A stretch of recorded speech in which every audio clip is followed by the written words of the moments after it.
best friend got drunk at her own wedding and announced in front of everyone that she had always been in love with my husband, and that I never deserved the life I have with him.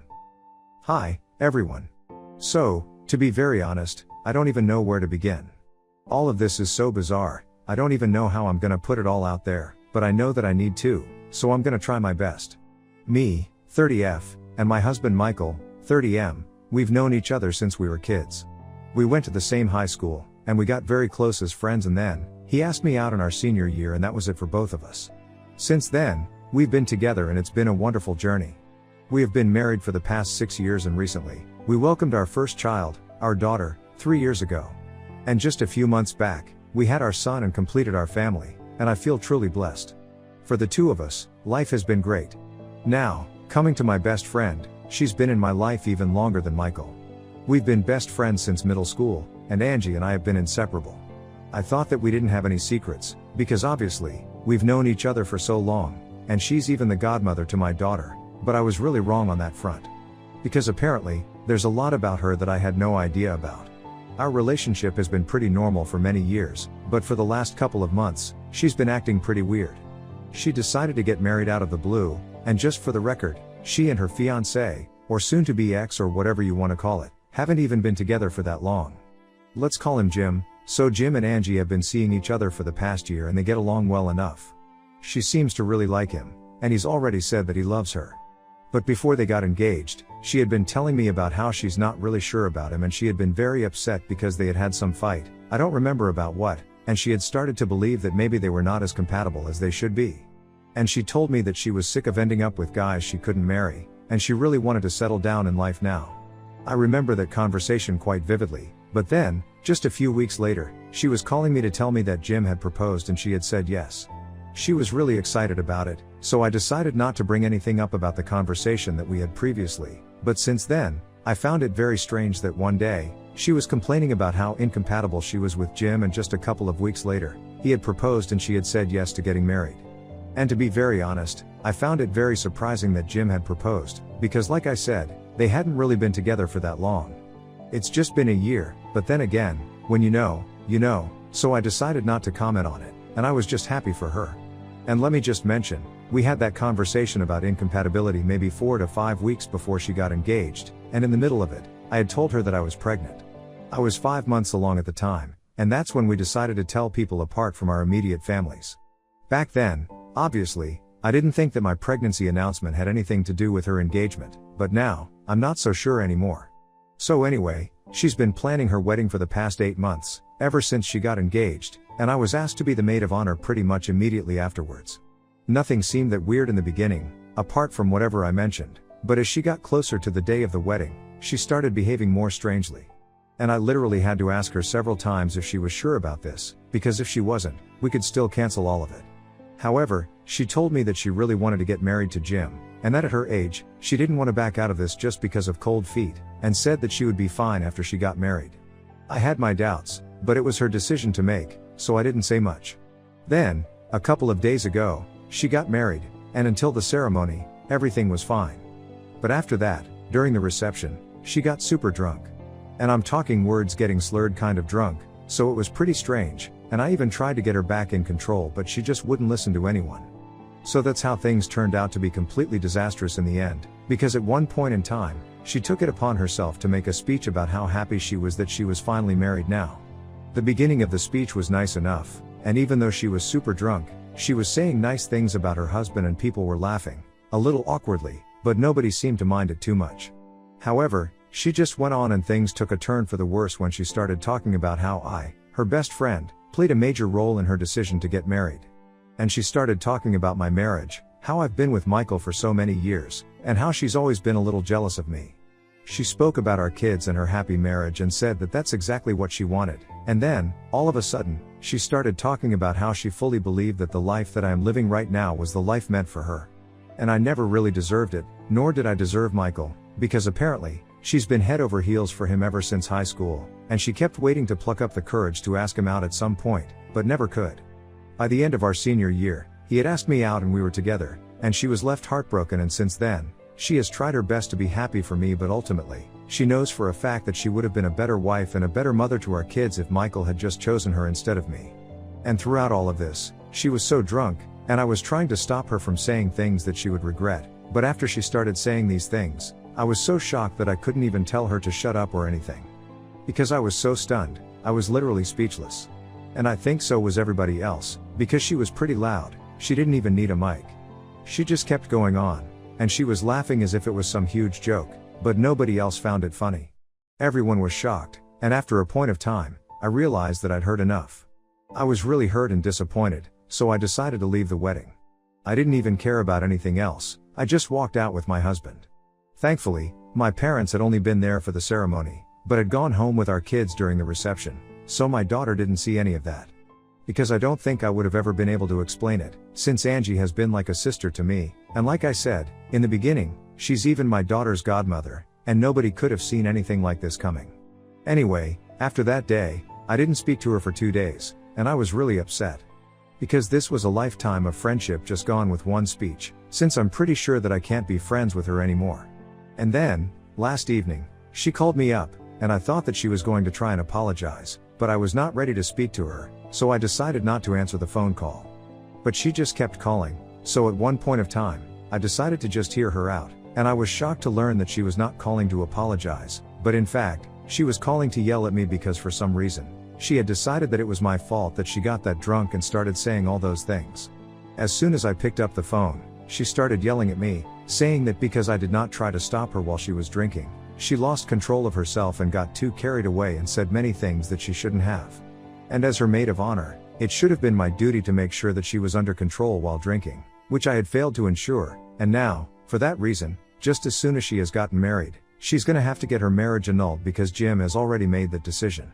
She was quite hysterical, and she didn't even let me talk, even though I tried to interrupt and tell her how ridiculous she was behaving several times. But she just kept going, and in the end, she told me that I was the most selfish person that she had ever known, because first, I had taken away the life that she wanted, and now, when she was finally happy with Jim, I had somehow ruined that for her as well by not being there for her. She said that she was just making a joke, she didn't really mean any of that, even though it didn't seem that way, quite frankly, and said that it wasn't her fault that nobody else got her drunk humor, and I should have stopped it somehow. And then she hung up, and when I tried to call her back, only to argue with her, I realized that I had been blocked. Now I know that it doesn't make sense for me to feel bad about any of this, because it's not my fault, I couldn't have known, and I did try to stop her from drinking that much, but at the end of the day, I can't help but wonder if it's actually my fault. I'm trying to look back on everything and think whether I had actually been so self-absorbed that I couldn't see that Angie also liked Michael at any point in time. And I don't know, maybe I didn't try hard enough to stop her from drinking that much because I didn't really think that something like this would end up happening. There's no point to it now, obviously, but I just feel bad about everything that's happened, and I just feel so sorry for her and for myself because we've lost the friendship of a lifetime.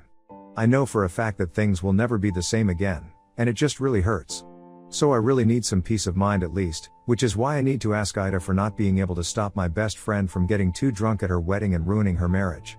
Edit. So Angie and I were part of a friend group in high school, and Michael was also part of that circle. That's how all of us were friends, but Michael and I were significantly closer, although I have to say that Angie and Michael were also good friends. It's just that I never really thought that she would have a thing for him, because she kept her feelings hidden so well that I don't think I would have been able to guess. Or maybe, like I said in my original post, I was just too self-absorbed to notice anything, and that's what I really feel guilty about, because if I had, maybe things would have been different for both of us. I don't regret the fact that I dated Michael and then I got married to him. We have a wonderful life together, we have 2 beautiful children, and I know for a fact that this is how things were meant to be. But I just feel like if I had known Angie's real feelings, I may have been able to address things with her, and the situation wouldn't have turned out so ugly. I don't know, I just feel like if I had known earlier, I would have prevented all of this from happening. And I know it's an irrational, unreasonable thought to have, but I've loved her like a sister, and it's just difficult to think that we're never going to be the same again. Michael has been there for me to the best of his abilities, and I'm really so grateful to have him by my side, but everything just stings right now. Update 1. Hey, everybody. So, first of all, I would just like to take a moment to thank everybody who commented on my post. Really, thank you so much, because things have been very difficult for me for the past couple of days. It's been hard for me to accept the fact that she and I will never have the same kind of relationship again, especially because we've been friends since we were literally children. But after going through the comments, after speaking to my husband at length about all of this, and even talking to my parents about it, I know that this is my fault. I don't have to blame myself for any of this. And I think it's better for me to accept that even if I had known, I wouldn't have been able to prevent this from happening. Besides, there's no point in thinking about hypothetical situations. The truth is that I didn't know. The reality of the situation is that I had no idea, and that's why all of this happened, and really, that's just it. So all the comments have been pretty helpful and supportive, and I really appreciate that. Thank you so much, everyone. Anyway, she's blocked me everywhere, and I'm trying not to let it hurt too much, but well, it still does. I don't even know what's going on with her, because she's not been speaking to anybody else. Obviously, we have a lot of common friends, and I've asked all of them about what exactly is going on with her and Jim because last I heard from her, they were on their way to get an annulment. But since then, she's not really spoken to anyone, so nobody really knows. However, I think it's safe to assume that she and Jim will not end up together anymore, because I don't think anybody would be able to move on from whatever she said at the reception. I know that I wouldn't, and I can't. Whatever happens, I just hope that she finds happiness because I think even though I'm hurting right now, she's probably been hurting for a very long time. Update 2. Hey, so it's been about 2 weeks since my last update and quite a while since the wedding. My life has pretty much gone back to normal because, honestly, even though everything was pretty upsetting, it wasn't like I was going to sit around and cry about it since that was obviously not going to fix anything at all. I'm trying to move on with my life and accept things as they are. How supportive Michael, my parents, and my friends have been, it's been pretty easy. I haven't heard from her or about her for quite some time, but today, earlier in the day, I received a phone call from Angie's mom. That was quite surprising, but I decided to answer the phone because, given how close we have been over the years, her parents have also treated me like their own daughter, just like my parents have treated her like my own sister, and I didn't want to disrespect them. So I picked up the phone, and I'm very glad that I did, because as soon as I answered, Angie's mom started telling me how sorry she was about everything that happened and that she had been waiting to make this phone for quite some time, but she had been caught up with all the drama that has been going on with her daughter and Jim. She didn't elaborate on that, because obviously, that's Angie's business now, and I didn't ask either because I didn't want to pry, but I'm getting that they're not going to try to make the marriage work. Anyway, on the phone, she told me that she was very sorry about everything and that she knew that Angie really missed me and she's been miserable since that day, and even though she won't admit it, she knows that she's the one who screwed things up. So in all probability, she definitely wants to apologize but can't bring herself to do that.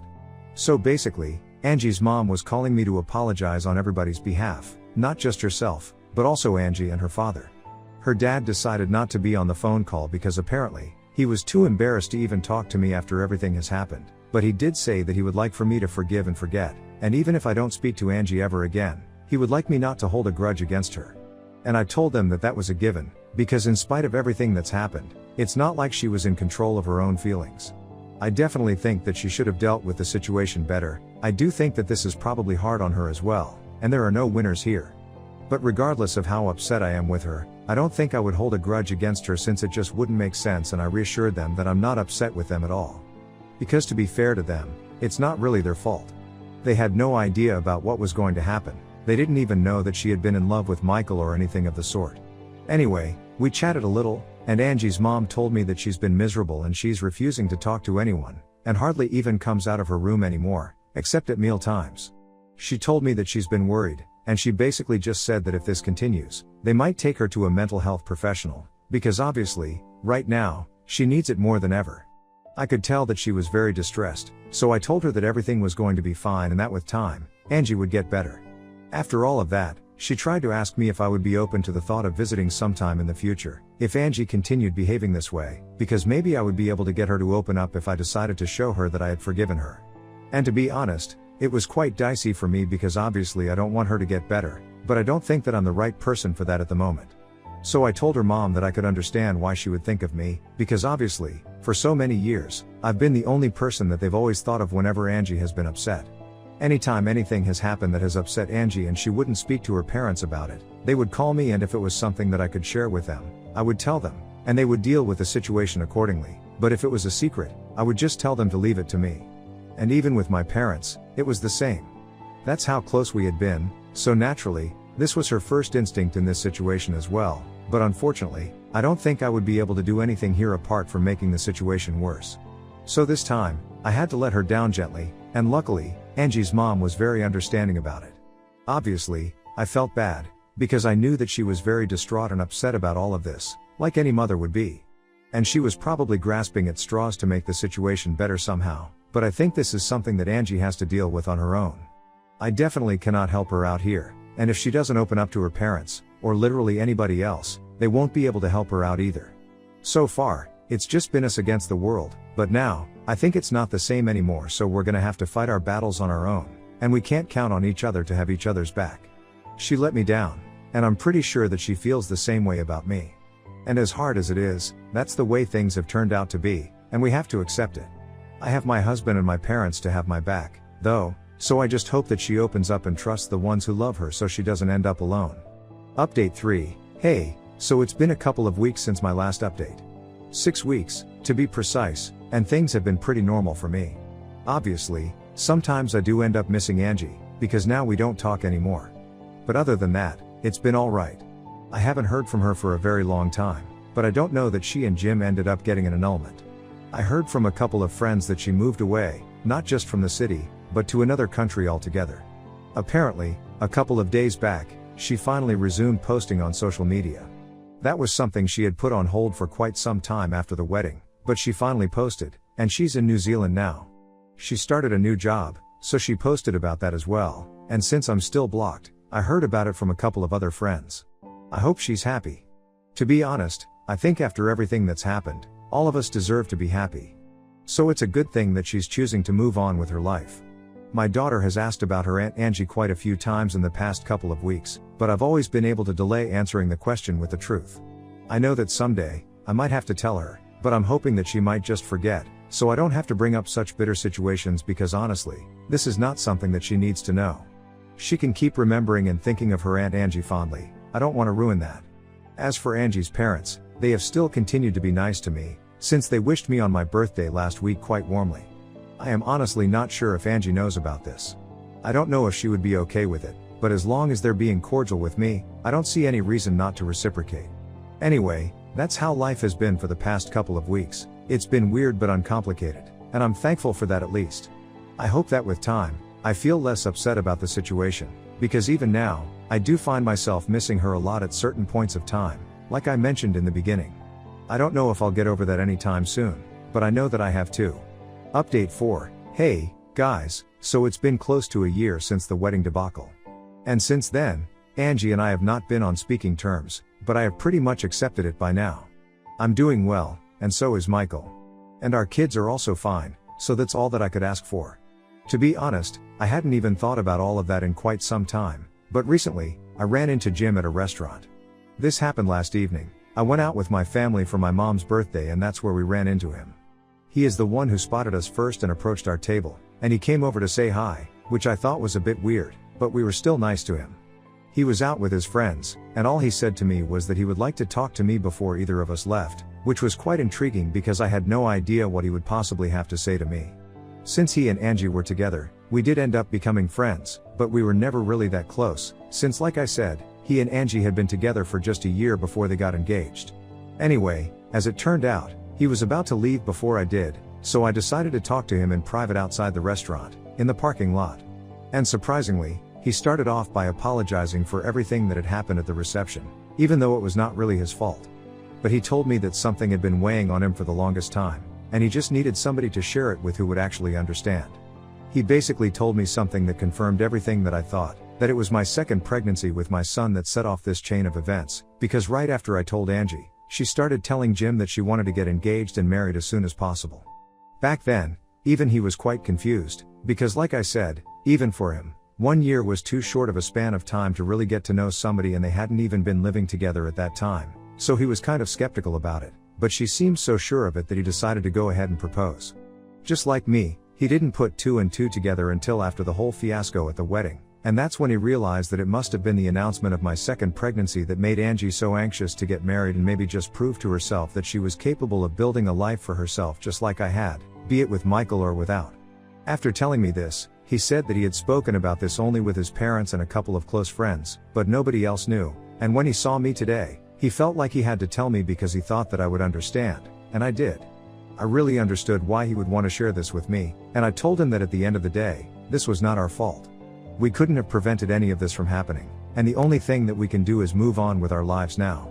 It was kind of sad, but I guess this gave us both some weird sense of closure that we really never got from Angie herself. Because apparently, even though she yelled at me, she never really tried to fight against Jim and his decision to get an annulment, even though he had been expecting her to try and stop it somehow. But according to what he told me, she never even bothered and just accepted it. So I don't know, I think, even though all of us think that we were the ones most embarrassed and humiliated because of all of this, I think she's the one who suffered the most and ruined everything for herself. But whatever, it's all done now, and I think we are in a place where everyone has moved on. She is in New Zealand, and she is living her life. And from what I learned from Jim, he's also trying to go out with other people, and as for me, I'm happy with the life and the family that I have. I just hope that everybody else finds their kind of happiness for themselves as well.